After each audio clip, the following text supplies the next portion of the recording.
somebody comes with a really compassionate mind and sits next to you, do you think, or your doctor is very compassionate, do you think that would speed up your healing process?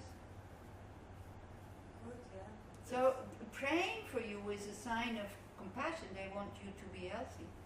Now it could also be because we also, you know, like, well, are we praying for them? No, we don't really pray for them. We don't really say, hey Buddha, go and make this person healthy. We're making the medicine Buddha. Yeah. Yeah. So how it's effect? What's the We're doing it on it's behalf of the other person. We're not saying to the Buddha, hey, go and help that person. Okay. That would be a prayer. We're doing a practice for that person. Right. We dedicate all the positive energy that we have created for that person. So we are like somebody, I am sick, but I need to go to the post office to pay a bill, and I can't, so I give you the money, and you go to the post office, and you, on my behalf, you pay the bill. Works.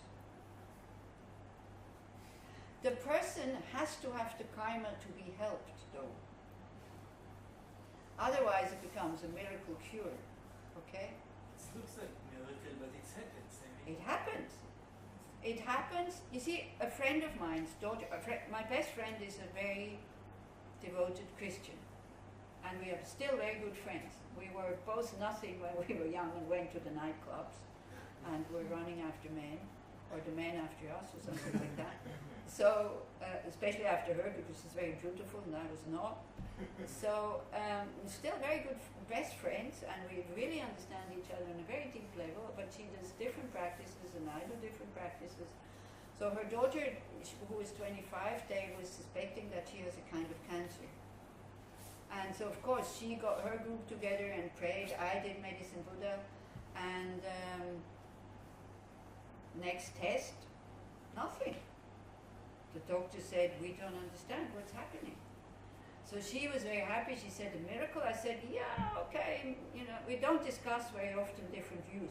But here I couldn't prevent myself by saying, okay, miracle maybe, but you created the cause, you created the condition for this miracle to happen by being the link between God and your daughter who doesn't pray. Okay? So she said, no, it's only God who did it, or Jesus. I said, okay. But this is it. You become the link. You see, these energies there are so subtle that we don't understand how that works. This is why Yang Rinpoche said, look, you don't need to know, just do it. It works, fine. It doesn't work, never mind. Because it doesn't work always, okay? at least we got our merits, I mean, for doing it. For you get a lot of merit. I mean, I see when one of our teachers is sick, when there's an email coming, His Holiness has this and this, please do this and this practice. Everybody sits down and does the practice. I think they, on purpose, they get sick so that we sit down and do practice. Or Lama Zopa Rinpoche saying for California, because there's danger of earthquake, please recite Siddhigarbha mantra, 108 million times. It was done worldwide. They got the 108 million times Siddhigarbha mantras together. Tsonsa Khyentse Rinpoche, they also have these, what was it, Padmasambhava prayer, I think. You know? So actually, who gets most of the merit is us. But we don't do it for us, so we do it for others. And then, if the karma is right for the other person to receive the help, they will receive the help. The Buddhas can influence, an enlightened mind, I'm sure, they can influence and they can do things. They cannot wash your karma away, this they cannot. But I'm sure they can influence things, because sometimes things happen when you are around these people that you don't know, and you go like, wow. Yeah. We did a few scientific experiments trying to check Exactly, this. about the power of prayer. So they did like randomized groups, and this group prays for this and these people, and the other group with the same illnesses, they don't pray. The results were that it works, but it was quite disputed. But there was another research which was more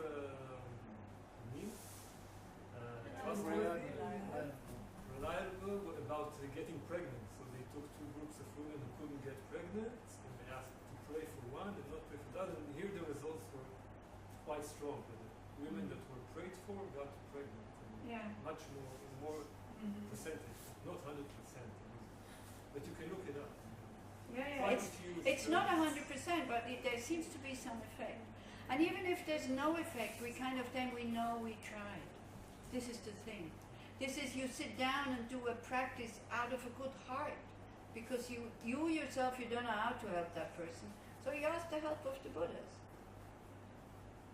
So that's why we do it. If there's nothing else to do, then at least we can do that. I remember after I stopped drinking, I had to go into psychotherapy because it was either suicide because I didn't want to live like this, or getting help. So luckily I got help. Yeah, luckily I got help, and he was always interested in Buddhism. Then I became a nun, and he heard about it, so he phoned me, said, "Can you come see me? I'd like to talk to you." So I went to talk, and then no, actually I met him by coincidence in the town I used to live, and I went to visit somebody, and I saw him at the train station in a cafe, and he called me, and I went, and he said, "Oh, I heard that the Tibetans have certain ways of they know how to die, and like they have, they practice dying and all this, and I'm very interested in this, and can you help me find a lama or find a teacher and things like that." And before, I went to India, then I went to see him to tell him that I'm okay, he doesn't have to worry, because he was worried about me when I went to the South Pacific. And I knew a monk who wanted to study psychotherapy, and he's somebody who doesn't have children, and I asked him if he could sponsor his studies, and he did. He's a Ladakhi monk. So there was already a connection.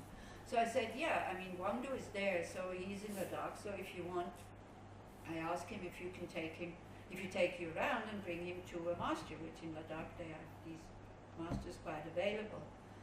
So he went, and he went to Ladakh. He had a brain hemorrhage while he was there. Wangdu was holding him in his arms, like coming from Nubra Valley back to Leh and flying him on a normal flight to Delhi hospital, and then I was in contact with Wangdu by telephone, and I said, "Look, I'm sorry, I can't come because we are in the second last day of the course, and there's like 30, 40 people, and nobody's there to replace me, but please tell him if he's conscious, I come in 2 days." I got the ticket and everything. The morning I wanted to go, he died. And he died he didn't want to go home. That was the funny thing. He had a very good insurance where they would send an aeroplane to come and get him. But he said, "I don't want to go back to Switzerland." But the aeroplane came, and on the transport to the airplane, he died. Yeah. I felt terrible. I kind of arranged that trip for him to come to India. Here he gets this, and then he dies, and I was only thinking about me. And I was in Bulgaria, and then I thought, just stop thinking about yourself. Go out and buy some offerings and do medicine Buddha puja for his good rebirth. That made me feel better. And then I talked to his sister, and she said, well, he had a brain tumor. That's why he was interested in how one dies. But he didn't tell anybody. They found it out in Delhi hospital when they were kind of looking at his brain. This is why I didn't want to go back to Switzerland.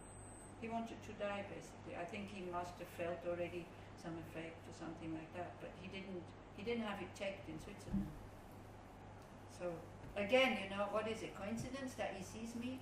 That I go once every 4 years, I go there and he sees me, and I arrange that trip with Wangdu to Ladakh, so he can see a master and then die in Delhi. Karma is like, yeah. But this whole thing about feeling bad that I was not there, what could I have done? He wanted to die, he wanted to die. Even if he wouldn't have wanted to die, he would still have died. So, yeah. So then I did medicine Buddha puja. Yes? I wanted to ask about giving our negative action as offering. When on the altar we put the most beautiful flowers, the most beautiful food, Yeah. and when we give offering, we give also our negative When you action. offer the mandala, you mean? Yes. Yeah.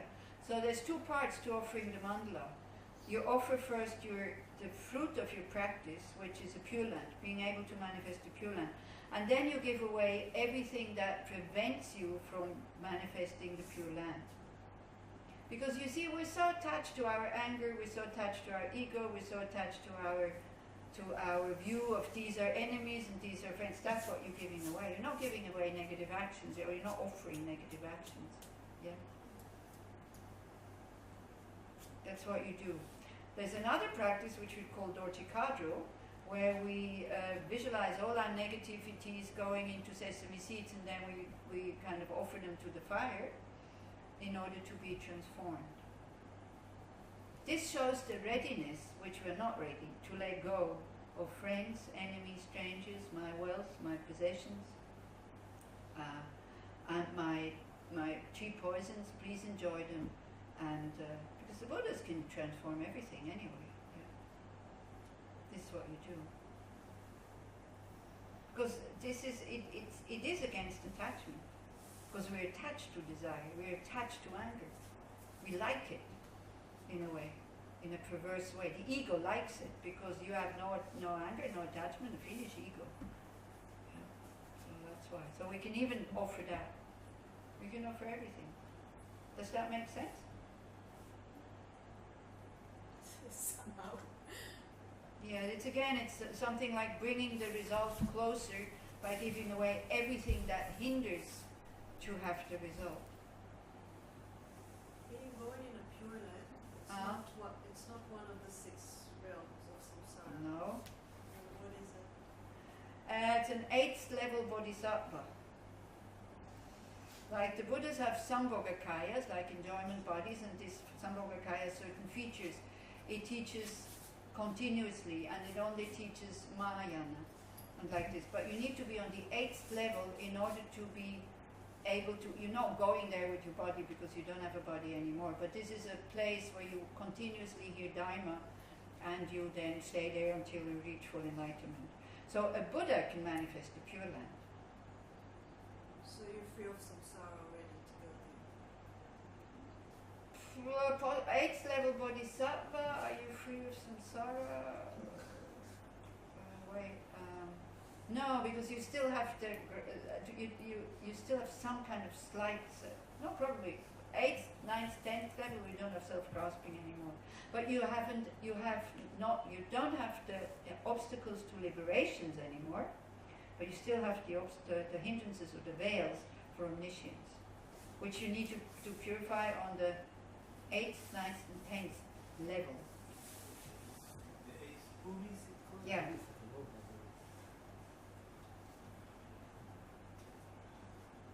But usually, they say, well, if me, I still don't know. Do I want to go to Pure Land, or do I want to come back as a human? I still don't know, because they say it's much quicker in the human realm, because you purify much more negative karma in the human realm.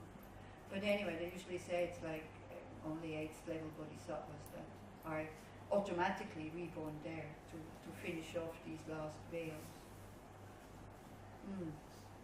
Okay? Okay? Do you need a short break? We do last meditation? Yeah.